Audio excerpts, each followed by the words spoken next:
Shalom, shalom, shalom à tous, bien-aimés frères dans le Seigneur et dans le Seigneur Jésus-Christ. Que la paix de notre Dieu et de notre Roi vous soit multipliée. Je viens à nouveau devant de vous, chers frères et sœurs, afin de sonner l'alarme, ça donner l'alerte vis-à-vis de toutes sortes de débordements que nous pouvons voir. Notamment aujourd'hui, la première alerte que je viens sonner, c'est par rapport au rap chrétien. Vous voyez, aujourd'hui, beaucoup de gens sont emportés par cette vague, pensant que notre Dieu, c'est des choses charnelles, quoi. Notre Dieu, c'est des choses charnelles. Parce que nous voyons en fait, c'est que Dieu, dans sa parole, nous pousse à pouvoir transmettre des cantiques spirituels et non pas en fait à nous livrer à des débordements de débauche, à des débordements à tout ce qui édifie la chair et qui n'édifie en rien l'esprit. Ici, je viens sonner l'alerte. Face à cette vague de débordement, nous voyons des faux chrétiens qui ne sont pas convertis, qui ne sont pas repentis, qui n'ont jamais accepté Jésus-Christ dans leur vie comme Seigneur et Sauveur, mais qui font tout pour être vus des hommes, qui font tout pour pouvoir plaire aux hommes. Et à ce niveau-là, ils sont même prêts à pouvoir faire des choses qui, comme le monde en réalité. Entre eux et le monde, il n'y a aucune différence, sauf qu'ils amènent le nom de Jésus. Ils brandissent le nom de Jésus, sans pour autant vivre la vie de la parole.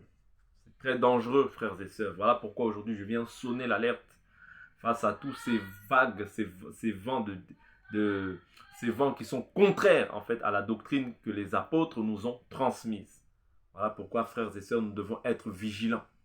Être vigilants face à tout ce que nous faisons, face à tout ce que nous écoutons, face à tout ce que nous partageons. Soyons vigilants. Soyons vigilants.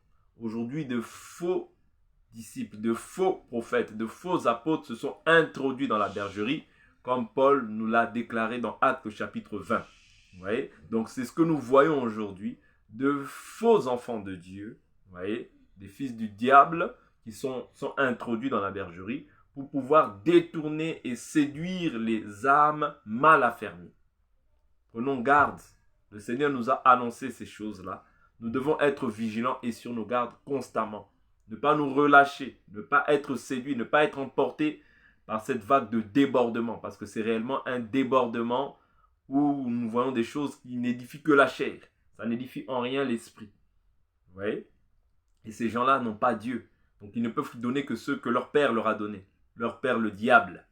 Ils sont du diable, donc ils ne donnent que ce que leur père leur a donné. Parce que si c'était de Dieu, ils suivraient aussi le modèle. Vous voyez? Mais comme ils ne sont pas de Dieu, ils sont incapables de pouvoir suivre le modèle. Voilà pourquoi, mes frères et sœurs, nous devons prendre garde à ces vents, à ces vagues où nous voyons des débordements. Des débordements. Vous voyez? Il n'y a rien de Dieu dans ces choses-là. Voilà pourquoi la Bible avait déjà bien prophétisé que je mettrais inimitié, vous voyez, entre la descendance du serpent, vous voyez, et la descendance de la femme. Donc il y aura inimitié. Il y aura inimitié entre eux et nous. Vous voyez? Parce qu'ils sont du diable, mais ils viennent avec le nom de notre Dieu. Voilà pourquoi ici nous venons simplement pour renverser tous ceux qui se livrent à ces choses-là, à ces choses mondaines. À ces choses mondaines dans lesquelles il n'y a rien de Dieu.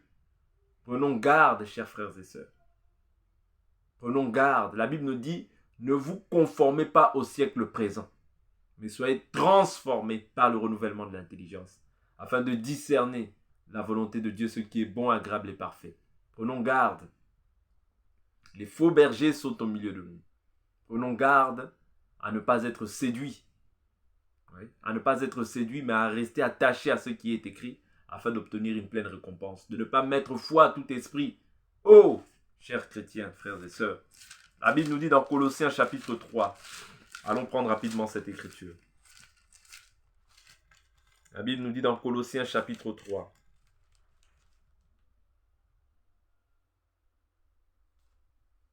verset 16. Que la parole du Christ habite en vous avec sa richesse. Instruisez-vous et avertissez-vous réciproquement en toute sagesse par des psaumes, des hymnes, des cantiques spirituels.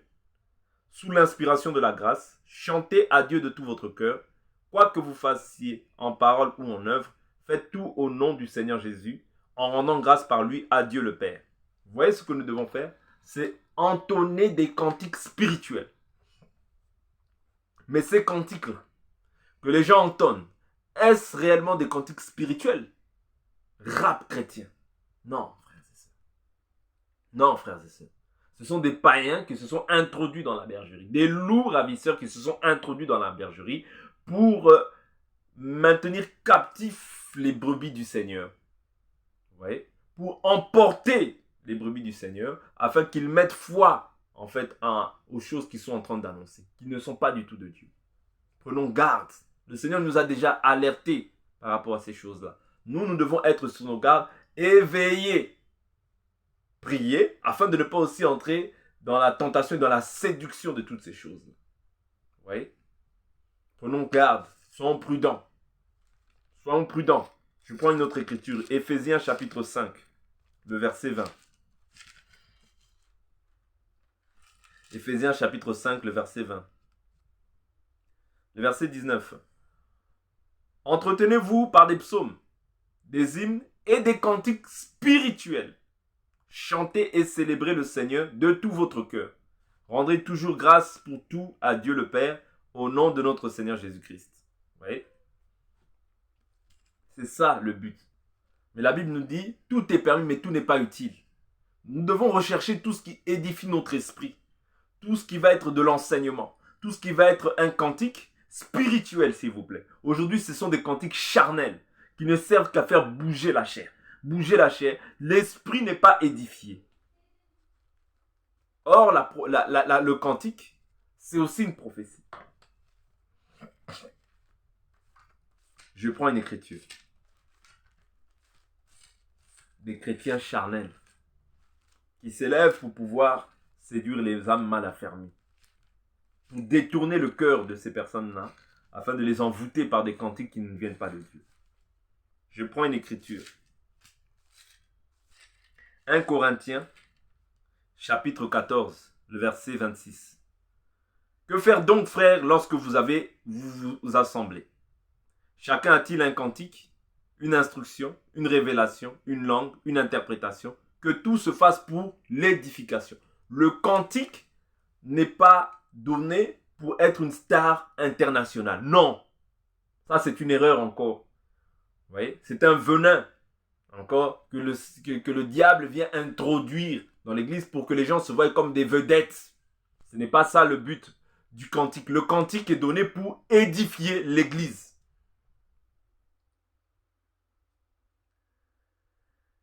Chacun a-t-il un cantique, une instruction, une révélation, une langue, une interprétation, que tout se fasse pour l'édification. Ouais. C'est-à-dire un cantique est donné pour édifier les saints. Parce que par ton cantique, je suis édifié. Je suis fortifié. Je peux traverser une épreuve et ce cantique me donne encore de la force. Et c'est en cela que j'ai dit que le cantique aussi est une prophétie. Voilà pourquoi on doit chanter la parole. On ne peut pas chanter les émotions, les sentiments de ce monde. Chanter le rap, le R&B. C'est-à-dire les gens sont comme... Ils se sont inspirés. Au lieu de s'inspirer des choses de l'esprit, de la parole, ils s'inspirent des choses mondaines. Non seulement d'autres s'inspirent, mais non seulement d'autres aussi les idolâtrent dans leur cœur. Ils veulent faire comme eux. Non, frères et sœurs, tu n'as rien compris. Ton modèle, ça doit être la parole. Pas les gens qui sont charnels, avec des locks, avec des je ne sais quoi. Non, non, non, non, non, frère. Notre modèle doit être le modèle de la parole. Le cantique doit pouvoir édifier, me ramener dans la présence de Dieu et non pas me ramener dans les émotions charnelles. Dans les choses qui sont liées à la chair. Non. Le cantique est donné afin, et Dieu nous l'inspire, afin que cela nous rapproche davantage de lui. Voilà pourquoi je dis que quand on chante la parole. Quand on chante la parole, frère. On ne chante pas les émotions. Parce que c'est la parole que nous devons chanter. C'est la parole que nous devons élever. Mais vous vous inspirez des choses de ce monde. Le rap, le R&B. 1 Corinthiens, chapitre 14. J'ai dit que le cantique, la Bible nous dit que tout se fasse pour l'édification. C'est-à-dire que le cantique aussi édifie. 1 Corinthiens, chapitre 14, verset 3. Celui qui prophétise, au contraire, parle aux hommes, les édifie, les exhorte, les console. C'est ça la prophétie. La prophétie vient pour édifier, exhorter, consoler. Donc le cantique, lorsqu'il est chanté selon la parole, c'est un cantique qui m'édifie. Donc c'est aussi une prophétie. D'où je ne dois pas écouter n'importe quoi. Parce que quand tu écoutes n'importe quoi, ça ne t'édifie pas. Ça édifie ta chair, mais ça n'édifie pas ton esprit. Même s'il y a le nom de Jésus, je dois écouter des cantiques qui m'édifient, qui me ramènent dans la présence de Dieu. Et non pas des cantiques qui viennent pour détruire ma vie davantage. Non, frères, sœurs. Réveillons-nous. La Bible nous dit, rachetez le temps, les jours sont mauvais. Vous voyez? Des cantiques qui édifient mon esprit.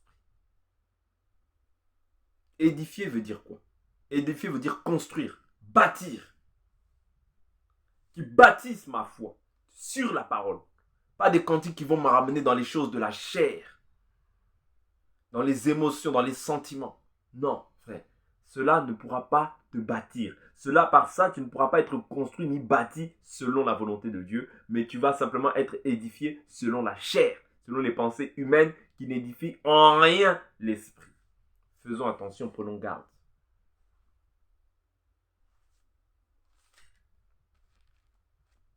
Prenons garde, frères et sœurs. Ne nous conformons pas au siècle présent.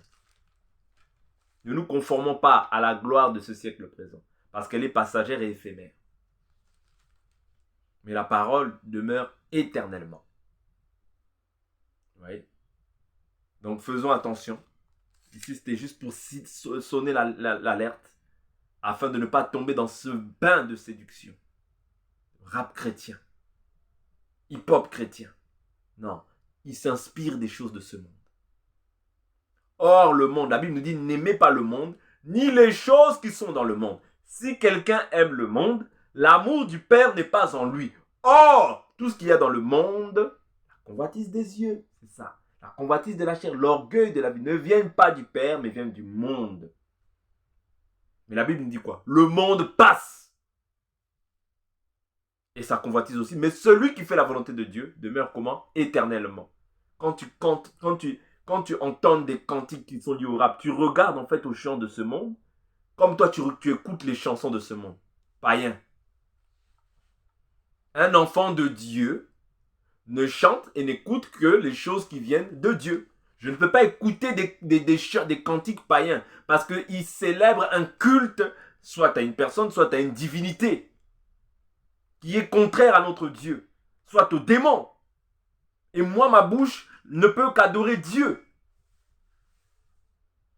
Ma bouche ne peut que rendre des cantiques à Dieu. Voilà pourquoi la Bible nous dit que la louange scie aux hommes droits. Même si un païen chante Dieu, la Bible nous dit, Jésus dit, moi j'aime ceux qui m'aiment. Psaume, chapitre 33.